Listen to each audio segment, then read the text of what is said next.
You get what you think about. You get how you feel, whether you want it or not. So if something happens which causes you to feel vulnerable or insecure, and you continue to focus upon that, so you keep that feeling active and alive within you, it doesn't matter how loud your words become or how secure they begin to sound. How you feel is your point of attraction. So creating, if you're wanting to be deliberate about it, is affecting the way you feel. And many would say, well, I can use words to affect the way I feel. We agree, in time. You can speak something often enough that in time you can come to believe it. What you believe is such an important basis of your point of attraction, because a belief is just a thought you keep thinking, and a thought you keep thinking is a practiced thought. A practiced thought becomes a stronger and stronger and stronger vibration, and law of attraction is responding to the vibration of your being. Now, we began here by acknowledging that you are source energies in physical bodies. And we want you to understand that that part of you, that non-physical part of you, is a point of attraction also. In other words, law of attraction responds to everything indiscriminately. And what law of attraction says is that which is likened to itself is drawn. So who you are from your source energy perspective is an expanding, eternal being who is pure positive energy. A being who has, through life experience, come to focus upon the best of all conclusions. Do you sort of get what that means? That means when you look into any environment, you look for that which you are wanting to see. Because from that broader non-physical part of you, you understand that whatever it is you are giving your attention to activates a vibration which becomes your point of attraction. And as the source energy being that you are, you have come to the place of really particular focus. That's why that which is the source within you, from your physical perspective, you would call goodness beyond verbal description. You would call it the good force or the God force of the universe. And we want you to understand that there is no bad force. There is not a source of evil. There is not a source of darkness. But if you find yourself focused upon something that is not a vibrational match to this expanded version of becoming that we all have become, then you may develop habits of offering vibrations that are so off from this source of pure positive energy that you may be experiencing a diminishment of that.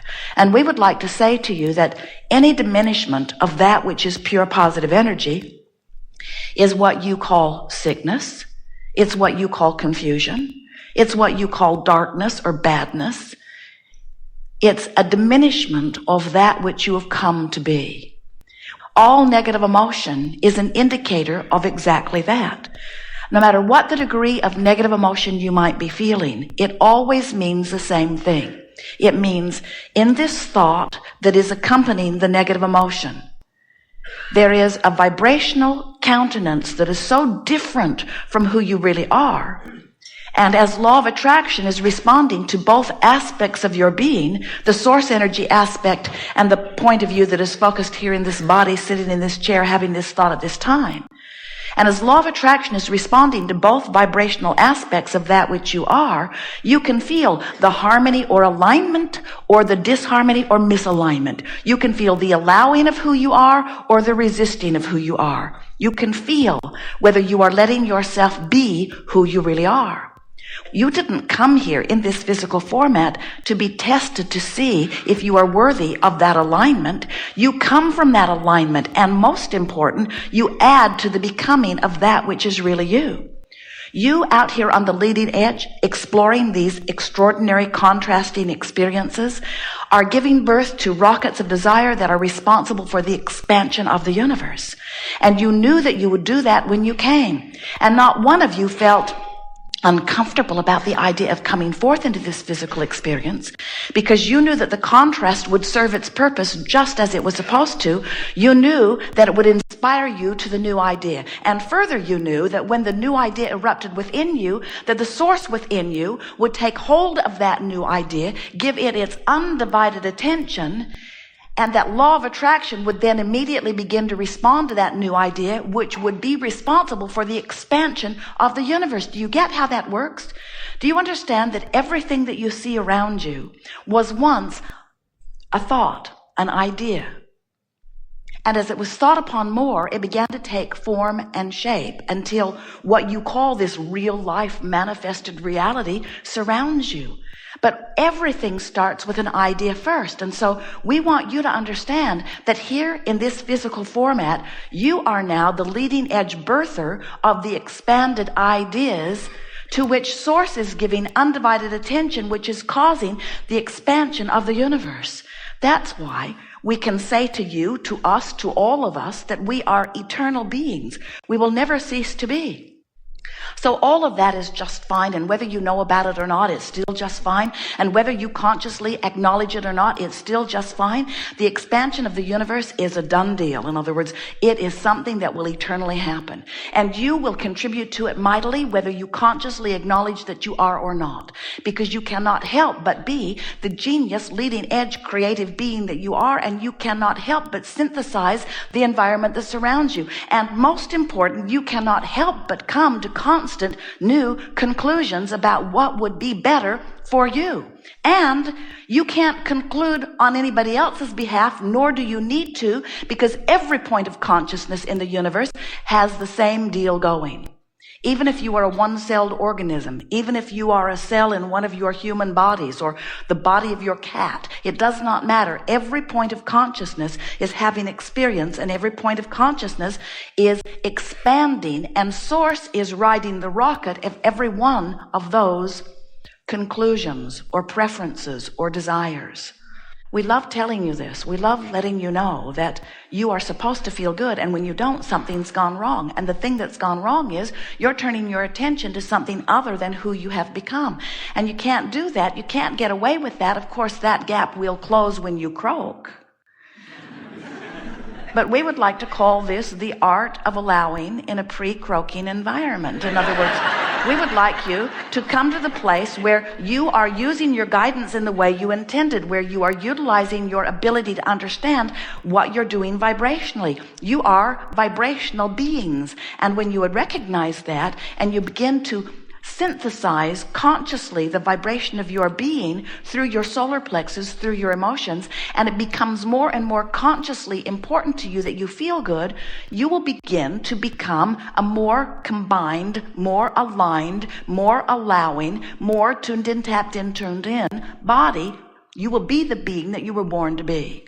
And that's what this gathering is all about. As we began to say earlier, it doesn't really matter in the scope of the big picture, whether you consciously understand who you are and how you fit into this or not, because you got here by virtue of your intention. You can't help but explore contrast because it surrounds you and it's the nature of your beingness. And so you can't help but constantly give birth to expansion, which the larger part of you takes hold of and experiences. So the universe expands. The future generations being born will be born from that expanded vantage point. So nothing could go wrong in this picture, except you might hold yourself apart from who you've become. And when you do that, you don't feel good, and you're supposed to feel good. And that's what's screwy about the human experience. You're supposed to feel good, and mostly you don't. You're supposed to love yourself, and mostly you don't. You're supposed to feel confident, and mostly you don't. And the reason you mostly don't is because you've gotten a little out of whack in this comparison thing that goes on. In other words, you're a little heavy on the know what I don't want. So if what you're observing is missing some things you want, and you are pointedly looking at the missing things, I don't have enough, I don't have enough, I don't have enough, then you set up within yourself a vibration that will not let you move toward what you have already created. In other words, when you know what you don't want, you know what you do want, and the larger part of you went over to what you do want and is giving that undivided attention. Now, what happens with this larger part of you giving attention to every subtle nuance that you identify? In other words, you keep all day, every day, you continue to amend your desire, amend your desire, amend your desire. Sort of like living with Esther in the bus. Every day she finds a better way of living in the bus, which means every day she moves more things around. And every day Jerry can't find something else. And she'll say, oh, look at this new improved place that I have put that, you see. As you live, you constantly are coming to new conclusions about what would be a better process, what would feel better, what would make the world better, what would make you feel better, what would make a relationship better, what would make your kitchen drawer better. In other words, you can't stop identifying what would be better. It's the nature of that which we all are in our expanded beingness.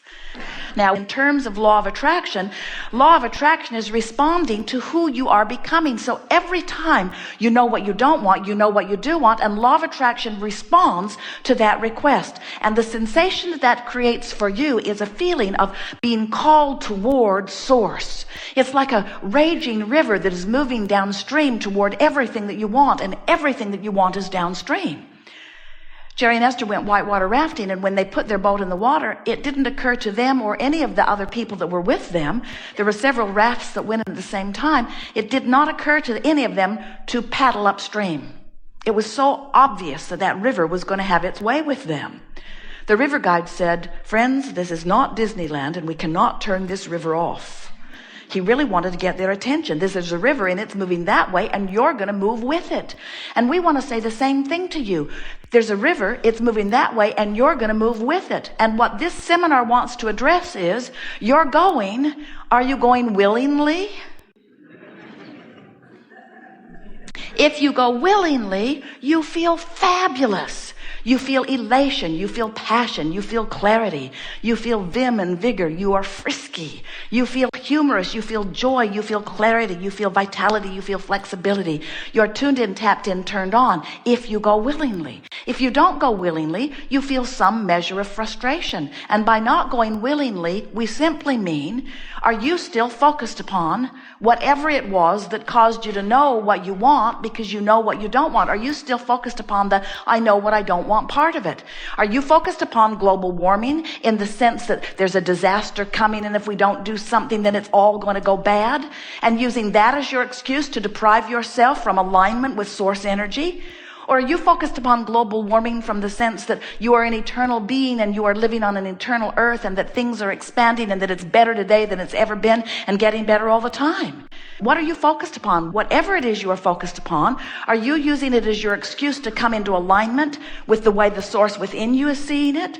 Or are you using it as an excuse to separate yourself from who you are? So the terminology that you'll hear from us all day long, because it's the most significant thing that you will ever identify and consciously begin to accomplish, are you letting you be who life has caused you to become? The answer is easy. If you feel good, yes. If you feel bad, no. If you feel really good, yes, yes, yes. If you feel really bad, no, no, no. In other words, the way you feel tells you everything about your vibrational countenance. And your vibrational countenance is worth knowing about because it is your point of attraction. And when you get crossways of who you really are, you don't feel good. You don't feel jealousy or disappointment or fear or insecurity or anger or any form of negative emotion, because you are living in a competitive world and someone out there is competing and getting your resources. You don't feel negative emotion because you are being deprived of something, because you can't be. You're feeling negative emotion because you're depriving yourself of that which you have become. It's not competition with others. When you see others excelling, all that does is help you synthesize the data and decide what you want for you. When you feel negative emotion, it's you not keeping up with you, and that's all it is. You say, no, I'm sure it's her fault, because I didn't feel this way till she did that. So how do you explain that, Abraham? I was feeling happy, she did that, now I'm not happy, it must be her fault. And we say, you're looking at something that's got something activated in you that's different than what the source within you is thinking and seeing. In other words, when you see the world through the eyes of source, you feel wonderful. When you don't feel so good.